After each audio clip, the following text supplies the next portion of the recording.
very good morning and welcome to Switzerland, welcome to Lucerne and the Rotsee for the third and decisive World Cup regatta of the season.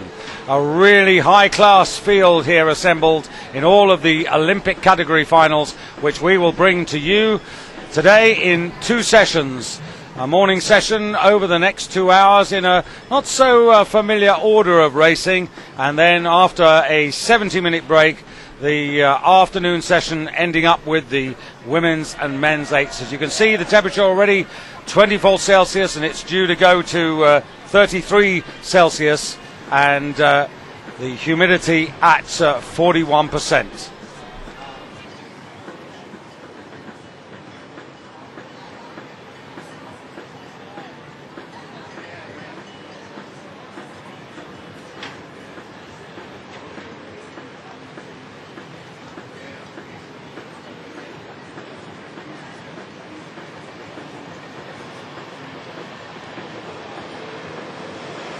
Women's double sculls, final A. USA, lane 1. Italy, lane 2. New Zealand, lane 3. Germany 1, lane 4. Once again, a very good morning to you from the Rotsee in Switzerland for this decisive third World Cup regatta of the season. David Goldstrom together with Hugh Matheson, and a very good morning to all of you watching on WCSN, World Championship Sports Network, over in the United States and indeed around the world. Thank you for those of you in the United States who've got up nice and early to see us, and a very good evening by contrast to all of you with us on Fox Sports Down Under.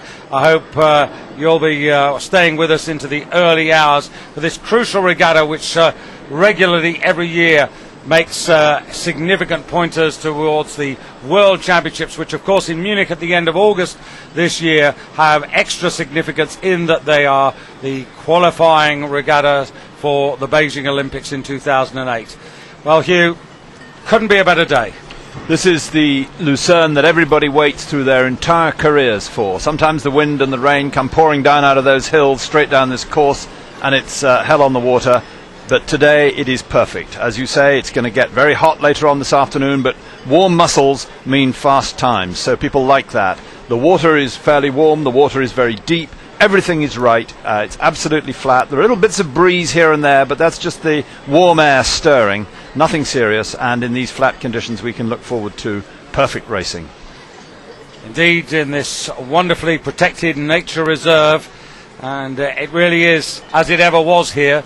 Just a few days of special permission for rowing to invade this territory, and it's, as you can see, it's a popular place to catch up with the Sunday papers or even a book. Sunday papers and a book, but it's also that photographs taken down by the start, and so you can watch the racing from an excellent vantage point there, and when it all gets a bit too much, you can dip in the water and see these boats going off from the waterline with your eyes on the waterline. I was there yesterday, and if you stay out of the cold springs, which what feed this lake, it is an idyllic place to have a swim and watch some sport. And one or two have had a swim, not necessarily in this lake, but I can tell you that in the gloom of the evening, well, it wasn't gloomy, it was actually really nice, on Lake Lucerne last night. Who else did we see emerging after a swim but the world single sculls champion Mahe Drysdale, who'd had a little private dip in Lake Lucerne quietly on his own, and an imposing figure he was as he climbed out of the water. Well, this is only 2,000 metres long. You can go for about 10 or 15 k on Lake Lucerne, so he takes life in big bites, does Mahe Drysdale.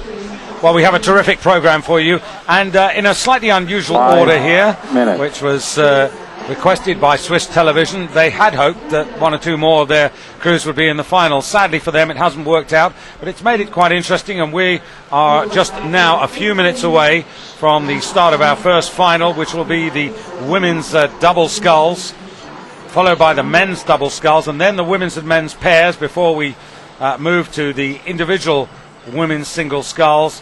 And then our morning session, that's rounded off with the lightweights, the lightweight women's double sculls and the men's lightweight double sculls. Of course, all of those Olympic categories And not everybody here in Lucerne. Some are keeping their powder dry, but plenty of pointers here. And there are one or two races which really stand in their own right, almost as a world championship.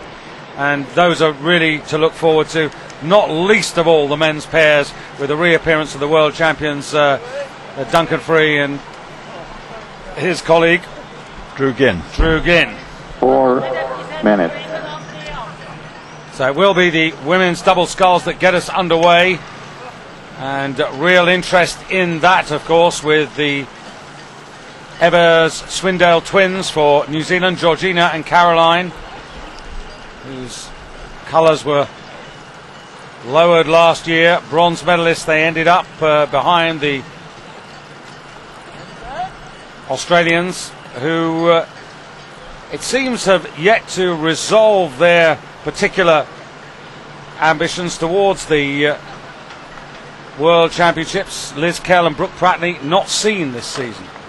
Indeed, that's in picture a man of some importance in the rowing world, Dominic Keller, whose father, Tommy Keller, was the president of the International Rowing Federation for 15 years until his sad and early death. And there is a Keller Memorial Medal which is given every year for a recently retired athlete who is considered to have contributed most to the sport of rowing, and there's several candidates up for it this time who will get their award in the World Championships at Munich in late August. But Dominic Keller down there now taking pictures and thinking hard about who should be given the Keller Medal in August.